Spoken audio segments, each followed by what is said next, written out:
எறா gravy ready ஆகிட்டு இதில் என்னெல்லாம் சேர்க்கணும்? சீரகம், மிளகு, பூண்டு, இஞ்சி, தனியாத்தூள், வத்தப்பொடி எல்லாம் ஒரு ஸ்பூன் போட்டிருக்கேன். மஞ்சத்தூள் அரை ஸ்பூன் போட்டிருக்கேன். உப்பு 2 கரண்டி போட்டிருக்கேன். சுவையான எறா கிரேவி ரெடி. லைக் பண்ணுங்கள், கமெண்ட் பண்ணுங்கள். சொல்கிறோம். எறா எடுத்துக்கிட்டோம், தக்காளி எடுத்துக்கிட்டோம், மிளகு, வெங்காயம், பூண்டு மிளகு போட்டுக்கிட்டோம். மிளகு, ஜீரகம் கொஞ்சம் நுணுக்கு நைஸாக திரிக்கணும். திரிச்சிட்டு வரேன். ஜீரகம் நைஸாக திரித்து வச்சுக்கிட்டேன். இஞ்சி எறா கிரேவிக்கு நைஸாக அரைக்கணும். நைஸாக அரைச்சிக்கிட்டோம். பூண்டு, இஞ்சி எறா கிரேவிக்கு நைஸாக அரைச்சிக்கிட்டோம். 2 ஸ்பூன் நல்லெண்ணெய் ஊற்றிக்கிட்டோம். மிளகு, இது சீரகம், இது கடுகு ஒரு ஸ்பூன் போட்டுக்கிட்டோம்.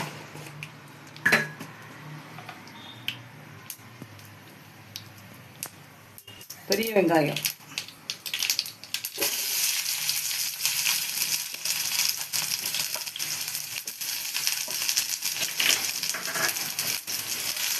நல்லா நம்ம வதக்க போகிறோம்.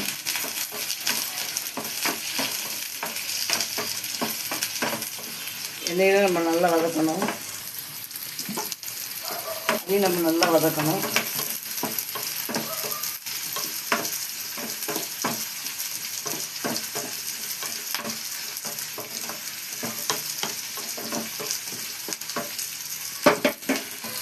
நம்ம நல்லா வதக்கல தான் இருக்குது.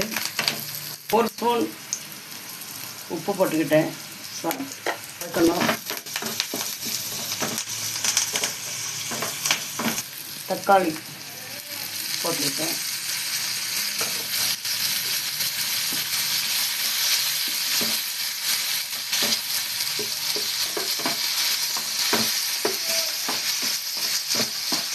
இதையும் நல்லா நம்ம வதக்கணும்.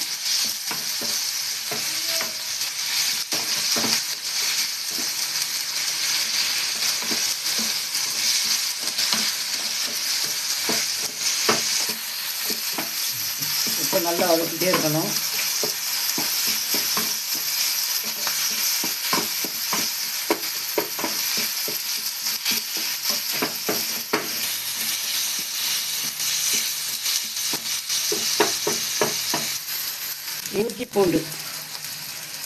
இஞ்சி பூண்டு போடணும். இது நல்லா வதக்கணும்.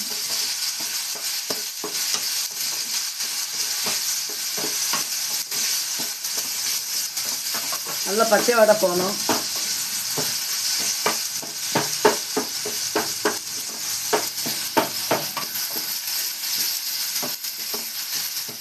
மஞ்சப்பொடி போடலாம்.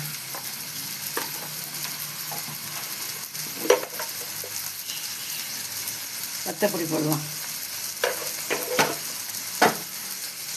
இது நல்லா வதக்கும்.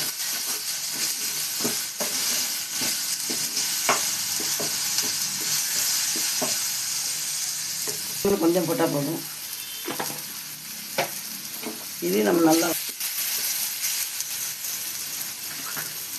அடுத்தது எறாவை போடலாம்.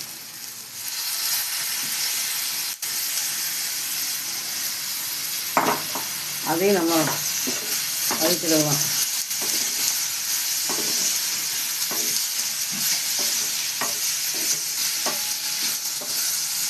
நம்ம தீயை கம்மியாக வச்சுக்கலாம்.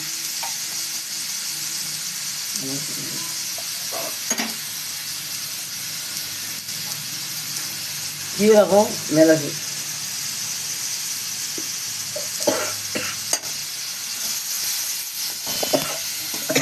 தண்ணி ஊற்றிக்கலாம்.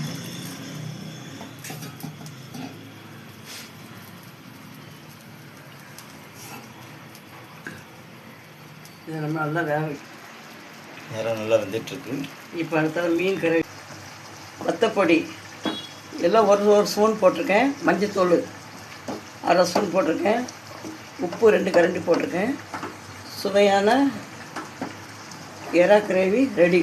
லைக் பண்ணுங்கள், கமெண்ட் பண்ணுங்கள்.